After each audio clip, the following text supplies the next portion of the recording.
বন্ধুরা তোমরা কেমন আছো? আজকে মিনি কিচে বানাবো বেগুনি বানানোর জন্য এখানে আমি নিয়েছি 3টে বেগুন আর বেসন। আরও অনেক কিছু লাগবে, সেগুলো আমি বেসনের মধ্যে মিশিয়ে নেব। তাহলে ভিডিওটা শুরু করা যাক। ভিডিওটা স্কিপ না করে শেষ পর্যন্ত দেখতে থাকো। এখানে আমি প্রথমেই নিয়ে নিলাম টেরে আর ছুরি। এবার আমি বেগুনগুলো লম্বা লম্বা করে কেটে নেব। বন্ধুরা তোমরা এখন আমার চ্যানেলটা সাবস্ক্রাইব না করে থাকো, অবশ্যই মনে করে আমার চ্যানেলটা সাবস্ক্রাইব করে দিও। আর তোমাদের কাছে যদি ভিডিওটা ভালো লাগে তাহলে একটা লাইক করে দিও। পাশে থাকা বেল আইকনটা অবশ্যই মনে করে প্রেস করে রেখো, যাতে আমার পরবর্তী ভিডিওর নোটিফিকেশন সবার আগে তোমার কাছে পৌঁছায়। এখন কিন্তু আমার বেগুনগুলো সুন্দর করে কেটে নেওয়া হয়ে গেছে। বেগুনগুলো কেটে নেওয়া হয়ে যাবার বেগুনের ভেতরে দিয়ে দিলাম অল্প পরিমাণে জল। আমি বেগুনগুলো ভালো করে ধুয়ে নেব। বেগুনগুলো কাটার আগেও ভালো করে ধুয়ে নিলে হয়ে যায়, কিন্তু আমার এই বেগুনগুলো কাটার পরে কালো কালো হয়ে যায়। তার জন্য আমি দুবার ভালো করে ধুয়ে নিয়েছি বেগুনগুলো। কিন্তু আমার বেগুনগুলো ধুয়ে নেওয়া হয়ে গেছে। বেগুনগুলো আমি বাটিতে তুলে নিলাম। তারপর আমি উনুনের জালটা ধরে উনুনের উপরে বসিয়ে দিলাম কড়াইটা হালকা গরম হয়ে গেলে দিয়ে দিলাম পরিমাণ মতন তেল। এদিকে কড়ার তেলটা গরম হতে দেবো, ততক্ষণ আমি ব্যাটারটা বানিয়ে নেবো। বেসনের মধ্যে দিয়ে দিলাম পরিমাণ মতন জল, দিয়ে বেসনটা ভালো করে গুলিয়ে নেব। আমার মনে হলো আর একটু জল লাগবে, তাই পরে আমি আর একটু জল দিয়ে দিলাম। জল দেওয়া হয়ে যাবার বেসনটা ভালো করে গুলে নিলাম।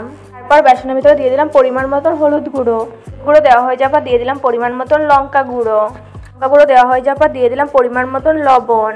সঙ্গে দিয়ে দিলাম কিছুটা অল্প পরিমাণে কালো জিরে। কিছু দেওয়া হয়ে যাবার ব্যাটারটা আবার ভালো করে আমি গুলিয়ে নেব, যাতে বেসনের সাথে মশলাগুলো ভালো করে মিশে যায়। এখন কিন্তু বেসনটা ভালো করে গুলে নেওয়া হয়ে গেছে, কিছুক্ষণ রেখে দেবো। এবার আমি বেসনের মধ্যে এক এক করে বেগুনগুলো দিয়ে ভালো করে ডুবিয়ে নেব। বেগুনগুলো না বাড়ির ঝুরি বেগুন ছিল, কিন্তু এই বেগুনের গায়ে বেসন না ঠিকঠাক করে লাগছিল না। কড়াইয়ের তেলটা গরম হয়ে গেছে। প্রথমে আমি একটা বেগুনই দিয়ে দিলাম কড়াইয়ের ভেতরে। বেগুনি আমি একসঙ্গে ভাজবো, তাই আমি আর একটা বেগুনও তার সঙ্গে দিয়ে দিলাম। বাজারের থেকে যে বড় বেগুন কিনে এনে আমরা বেগুনি বানিয়ে খাই, সেই বেগুন তো এটা না, এর জন্য হয়তো এরকম হচ্ছিল। বেগুনটা যেখানে যেখানে সবুজ কালার সেখানে না বেসন লাগছিল না। বড় বেগুন দিয়ে যদি আমি বেগুনি বানাই আমার কড়াইতে ধরবে না, তার জন্য আমি ছোট বেগুন দিয়ে বেগুনি বানিয়েছিলাম। আমার কড়াইতে ধরেও যাবে আর দেখতেও ভালো লাগবে। বেগুনিটা সবচেয়ে বেশি খেতে ভালো লাগে ডালের সঙ্গে। এখন কিন্তু বেগুনিটার এক পাশ ভাজা হয়ে গেছে, আমি আর এক পাশ উল্টে দিলাম। বেগুনটা দেখতে তোমাদের কাছে কেমন লাগছে অবশ্যই কমেন্ট করে আমাকে জানাবে। কিন্তু বেগুনিটা উল্টে দেওয়া হয়ে যাবে, বেগুনিটা আরও কিছু সময় হতে দেবো।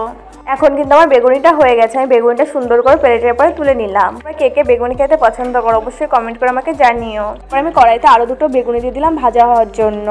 দুটো বেগুনি কিন্তু আমার কড়াইয়ের ভেতর দেওয়া হয়ে গেছে। দুটো বেগুনি আমি লাল লাল করে ভালো করে ভেজে নেব। এখন বেগুনি দুটো ভাজা হওয়ার জন্য কিছুক্ষণ হতে দিতে হবে। বেগুনি বা কোনো চপ কিন্তু ভাজার জন্য একটু সময় নিয়ে ভাজতে হয়। একটু সময় নিয়ে লাল লাল করে ভাজলে একটু খেতেও ভালো হয়। এখন কিন্তু আমার বেগুনগুলো এক পাশ ভাজা হয়ে গেছে, আমি আর এক পাশ উল্টে দিলাম। দেওয়া হয়ে যাবে বেগুনগুলো আমি আরও কিছু সময় হতে দেবো। এখন পর দেখো আমার কিন্তু বেগুনিগুলো ভাজা হয়ে গেছে। আমি বেগুনগুলো প্লেটের পরে তুলে নিলাম। প্রথম দিকে যেরকম বেগুন হয়েছিল, কিন্তু পরের দিকে সময় খুব ভালো বেগুনি হয়েছে।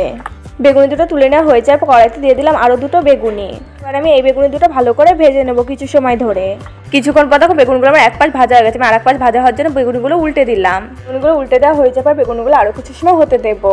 বেগুনিগুলো বানাতে বানাতে সন্ধ্যা হয়ে গেছে, তাই তোমাদের কাছে ভিডিওটা একটু কালো কালো লাগতে পারে।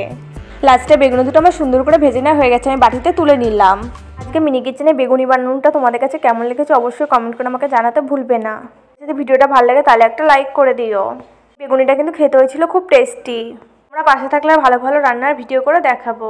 বন্ধুরা ভিডিওটা ভালো লাগলে লাইক কমেন্ট সাবস্ক্রাইব শেয়ার করতে একদম ভুলবে না।